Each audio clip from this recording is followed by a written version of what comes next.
ஜெனியோட relatives cousins பார்த்திங்க அப்படின்னா தேவி, அவங்க பெரியம்மா, இவங்கெல்லாம் ஜெனியோட லைஃப்பில் பிளாக் மேஜிக் பண்ணுறாங்க அப்படின்னு சொல்லலாம். ஸோ ரிலேட்டிவ்ஸ் ரொம்ப ஹாப்பியாகவே இருக்காங்க ஜெனியோடைய லைஃப் ஃபெயிலியரை பார்த்து. ஸோ இனிமேல் இவங்க வாழ மாட்டாங்க, அவங்க அம்மா அப்பாவுக்கு ஒரு பாரமாக இருப்பாங்க அப்படிங்கிற மாதிரி பேச்செல்லாம் பேசிகிட்டு இருக்காங்க.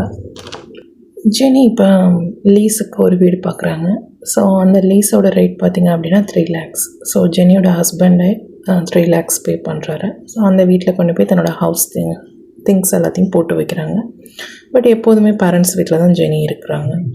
அப்படி போட்டுமே அவங்களோட திங்ஸ் எல்லாமே டேமேஜ் ஆகிடுச்சு அப்படின்னு தான் சொல்லணும். ஸோ அந்த லீஸுக்கான டாக்குமெண்ட்டும் ஜெனி வந்து கெட் பண்ணி வைக்கிறாங்க, ஏன்னா ஹஸ்பண்ட் கிட்ட காமிக்கிறணும் அப்படிங்கிறதுக்காக. ஜெனியோட லைஃப் பார்த்து டோட்டல் ரிலேட்டிவ்ஸ்க்குமே ரொம்ப ஒரு குஷி, சந்தோஷம் அப்படின்னு சொல்லலாம். ஏன்னா இந்த பொண்ணு தானே ரொம்ப டாப்பில் இருந்தா, இப்போ இவளை டாமினேட் பண்ணி நம்ம உட்கார வச்சிட்டோம், இவளோட லைஃப் இனிமேல் முடிஞ்சது அப்படிங்கிற மாதிரி சொல்கிறாங்க. ஜெனி இருந்தாலும் தன்னோட குழந்தைக்கு பாடத்தை சொல்லி கொடுக்குறாங்க, ஸ்கூலில் கொண்டு போய் ட்ராப் பண்ணுறாங்க. ஸோ வேறு ஸ்கூல் சேஞ்ச் பண்ணி குழந்தைய அனுப்புகிறாங்க. அதே சமயம் டிவோர்ஸ்க்காக குடும்ப நல நீதிமன்றமும் போகிறாங்க. பட் அங்கே அவங்களுக்கு எந்தவித சொல்யூஷனும் கிடைக்கல அப்படின்னு தான் சொல்லணும். ஸோ அட்வொகேட்டுமே வந்து என்ன பண்ணுறாங்க அப்படின்னா ஒரு ட்ராமா போடுறாங்க அப்படின்னு தான் சொல்லணும். இங்கே ஜெனியோட ஹஸ்பண்ட் அவர் ஃபேமிலி கூட சேர்ந்து ஒரே ஆட்டம். ஸோ ஆடிட்டு கடைசியில் பார்த்தீங்க அப்படின்னா பொண்டாட்டி பிரிஞ்சதுக்கப்புறம் ஃபுல் ட்ரிங்க்ஸ். ஸோ தன்னால் எவ்வளோ தன் உடம்பை சஃபர் ஆக்கிக்க முடியுமோ அந்த அளவுக்கு சஃபர் ஆகுறாரு.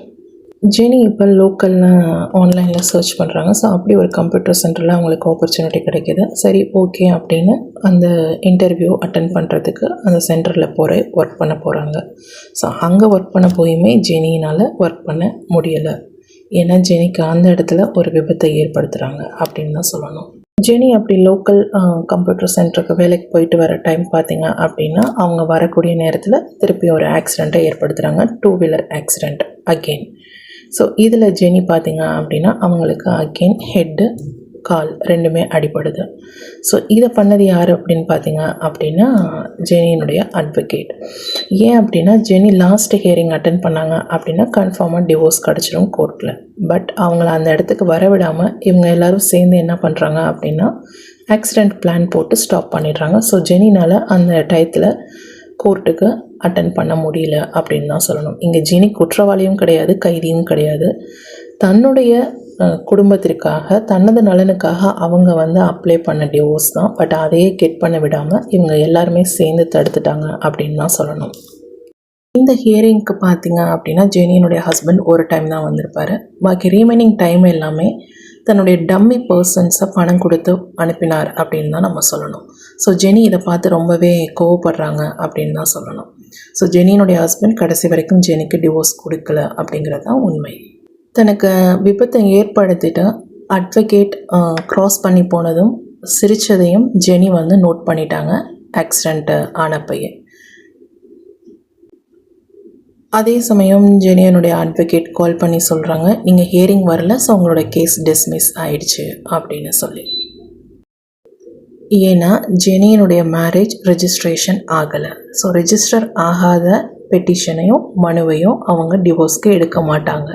இதை ஜெனியனுடைய அட்வொகேட் ஸ்டார்டிங்கில் ஜெனிக்கிட்ட சொல்லாமல் கிட்டத்தட்ட ஒரு 30 times அலைய விட்டுருக்காங்க அப்படின்னு தான் சொல்லணும்.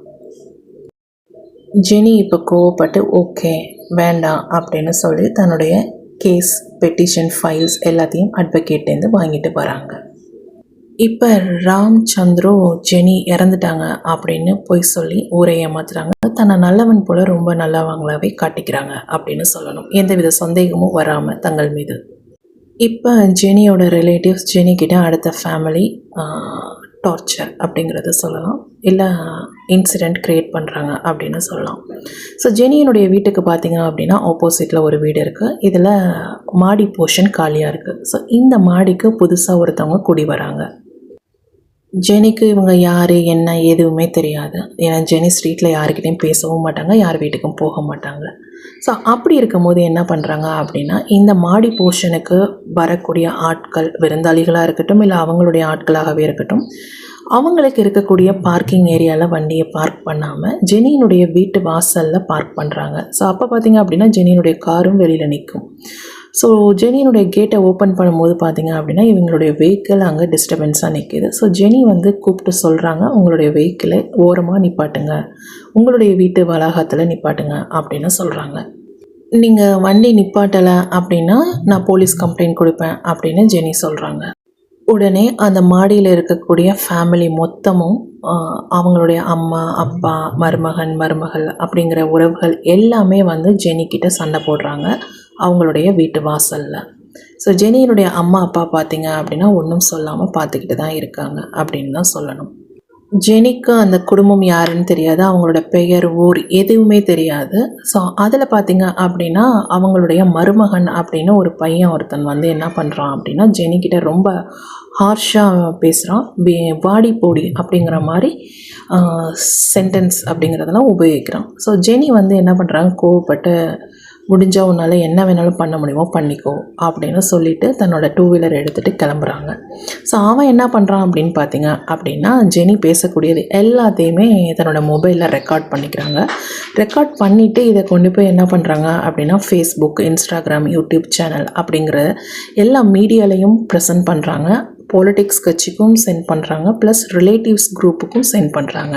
ஸோ இதுலேருந்தே தெரியுது அப்போ அந்த மாடி போர்ஷனில் வந்து ஜெனிக்கிட்ட சண்டை போட்டது ஜெனியினுடைய ரிலேட்டிவ்ஸ் தான் அப்படிங்கிறது. ஸோ ஜெனி எப்போ தன் ஹஸ்பண்டை பிரிஞ்சு தன்னோட வீட்டில் வந்தாங்களோ அப்போலேருந்து அவங்களுக்கு ப்ராப்ளம் ஸ்டார்ட் ஆகிடுச்சு. அதுவும் ரிலேட்டிவ்ஸ் அதிகமாகவே ப்ராப்ளம் ஸ்டார்ட் பண்ணிட்டாங்க அப்படின்னு தான் சொல்லணும். ஸோ ஜெனியினுடைய கேள்வி என்னவாக இருக்குது அப்படின்னா தன் கல்யாணத்துக்கு எல்லா ரிலேட்டிவ்ஸையும் இன்வைட் பண்ணாங்க. ஸோ அப்போ பிரச்சனை ஏற்படுத்தாத உறவுகள் இப்போ எப்படி உறவுகள் வந்து தன்னிடத்தில் பிரச்சனை ஏற்படுத்துவாங்க அப்படிங்கிறது தான் அவங்களுடைய மிகப்பெரிய கேள்விக்குறி. ஜெனி குழந்தை படிக்கக்கூடிய ஸ்கூல் மேனேஜ்மெண்ட்லேயும் ஜெனியோட ரிலேட்டிவ்ஸ் போயிட்டு ஜெனியை பற்றி தப்பாக சொல்கிறது, அவங்க கணவரை உயர்த்தி பேசுகிறது, இந்த மாதிரி வேலைகள்லேயே அவங்க பண்ணிக்கிட்டு இருந்தாங்க அப்படின்னு சொல்லலாம். ஸோ இதனால் ஜெனிக்கு வந்து ஒரு வித கோபமும் மன உளைச்சலுமே அதிகமாக இருந்தது அப்படின்னு கூட சொல்லலாம். ஸோ ஜெனியோட ஹஸ்பண்ட் டிவோர்ஸ் கொடுக்கல, மேரேஜ் ரெஜிஸ்ட்ரேஷன் ஆகலை. ஸோ ஜெனி இப்போ என்ன பண்ணுறாங்க அப்படின்னா அகெயின் தன்னுடைய ஹஸ்பண்ட் வீட்டுக்கு வராங்க. ஸோ ஹஸ்பண்ட் வந்து தன்னோட அங்கே வாழ முடியாது அப்படின்னு சொல்கிறாரு. ஸோ அகெயின் ஜெனி வந்து திரும்பி மும்பைக்கு தன்னோட ஹஸ்பண்ட் வீட்டுக்கு வராங்க. ஸோ வந்து தன்னுடைய மேரேஜை ரெஜிஸ்ட்ரேஷன் பண்ணுறாங்க. ஸோ இப்போ அவங்களுடைய லைஃப் தன்னோட குழந்தையோட அவங்களுடைய வீட்டில் போயிட்டுருக்கு அப்படின்னு தான் சொல்லணும். ஸோ இப்போ ஜெனியினுடைய ஹஸ்பண்ட் பார்த்திங்க அப்படின்னா வெளிநாட்டில் வேலை பார்க்குறாரு. ஜெனி ரொம்ப துணிச்சலாகவே தன்னுடைய வீட்டுக்கு திரும்ப வராங்க அப்படின்னு தான் சொல்லணும். யாருக்குமே எந்தவித பயமும் அவங்களுக்கு இல்லை அப்படின்னு தான் சொல்லணும். ஸோ தன்னுடைய ஹஸ்பண்ட் ஃபேமிலியை பற்றியும் அவங்களுக்கு எந்தவித பயமும் இல்லை, என்ன வேணாலும் பண்ணிக்க அப்படிங்கிற மனநிலையில் தான் ஜெனி வந்து ரொம்ப தைரியமாகவே தன்னுடைய ஹஸ்பண்டை சேவ் பண்ணுறதுக்காகவும் தன்னுடைய குழந்தைக்கு ப்ரொடெக்ட் பண்ணுறதுக்காகவும் தன்னுடைய வீட்டை திரும்ப கெட் பண்ணுறாங்க, தன்னோட லைஃப்பை ஸ்டார்ட் பண்ணுறாங்க அகெயின் அப்படின்னு சொல்லலாம்.